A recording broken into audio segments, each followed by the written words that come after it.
Promote না, phone করে বসে আছে এটা না হলে নির্বাচনে যাবো না। আমাদেরকে অনেকে খোকা দিয়ে কথা বলে যে আমরা সংস্কার চাই না। সংস্কারের চিন্তাটাই তো আমাদের, সংস্কারের শুরুটা আমাদের দিয়ে। 1975 সালের আগে শেখ মুজিবুর রহমান, যিনি ফ্যাসিলিটির মূল হোতা, তিনি গণতন্ত্রকে কবর দিয়ে গিয়ে এক দিবসের মতো বাকশাল করে দিয়েছেন, তাই না? সেই বাকশাল থেকে ফিরিয়ে বহুদলীয় গণতন্ত্র নিয়ে এসে মাল্টি পার্টি সিস্টেমের যে গণতান্ত্রিক ব্যবস্থাটা চালু করলেন কে? কে বলেন? জিয়াউর রহমান, আমাদের দলের প্রতিষ্ঠাতা। তিনি মুক্ত করলেন সমস্ত অন্ধকারকে, যে রাজনৈতিক ভাবে এই বহুদলীয় গণতন্ত্র, বাক স্বাধীনতা, সংবাদপত্রের স্বাধীনতা, জিয়াউর রহমান শুরু করলেন নতুন সংস্কারের মধ্যে দিয়ে। এটা ছিল তার রাজনৈতিক সংস্কার। আর অর্থনৈতিক সংস্কার কি ছিল?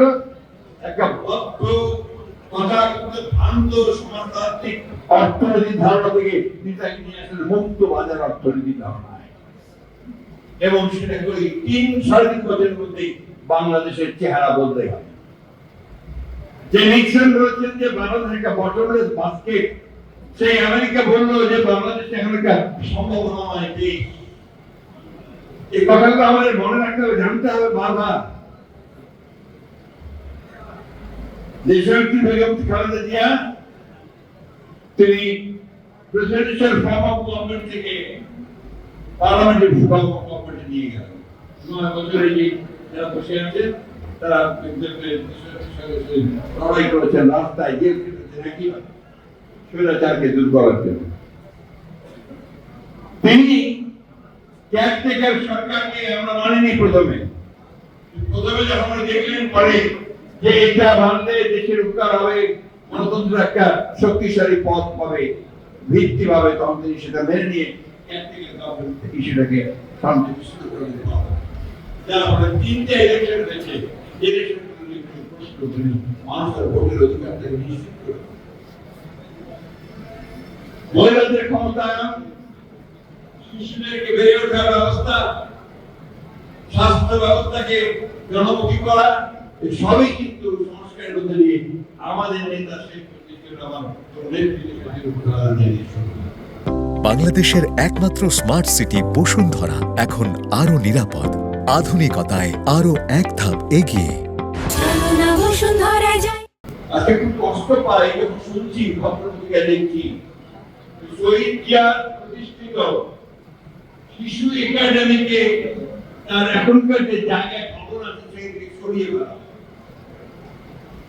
আমি স্টেটমেন্ট দিয়েছি, আমি আজকে আবার অনুরোধ করবো, আমি শুনেছি নাকি হাইকোর্টের জায়গা, যারই জায়গা হোক, সকলের মতামত নিয়ে সেদিন আমাদের শিশুদের বিকশিত করবার জন্য শিশু একাডেমি স্থাপন করেছিলেন।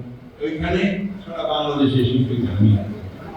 এই সংস্কারগুলো তো আমাদের এই দলের বিএনপি। আমরা সংস্কারকে ভয় করতে পাই না, আমরা সংস্কারকে স্বাগত দিই, তাই না? এখন ধন্যবাদ, 12টা জায়গায় একমত হতে পেরেছি আমরা।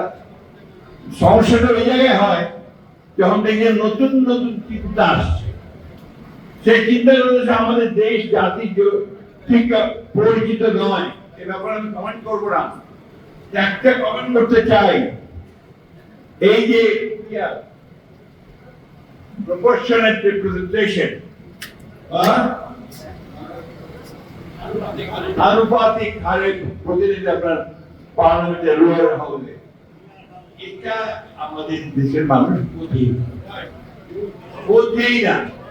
তারা আবার পিআর কি জিনিস ভাই, যারা এখনো ইভিএম এ ভোট দিতে পারে না, বুঝে না, যারা ইভিএম এ ভোট দেয় না, তার পিআর বুঝবে কি করে? এই চিন্তা ভাবনা থেকে দূরে সরে যেতে হবে। এবং দুঃখজনক ভাবে আমাদের দেশের কয়েকটা রাজনৈতিক দল থেকে প্রমোট না, ফোন করে বসে আছে এটা না হলে নির্বাচনে যাবো না।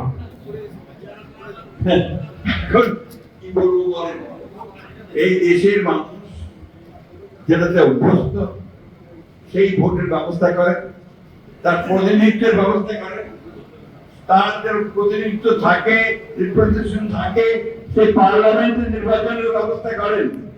তার এই সমস্যাগুলো সমাধান হবে না বাইরে থেকে এসে বসে বা কাউকে আপনার নতুন নতুন চিন্তা ভাবনা দিয়ে কিন্তু দেশের সমস্যা সমাধান করা যায়।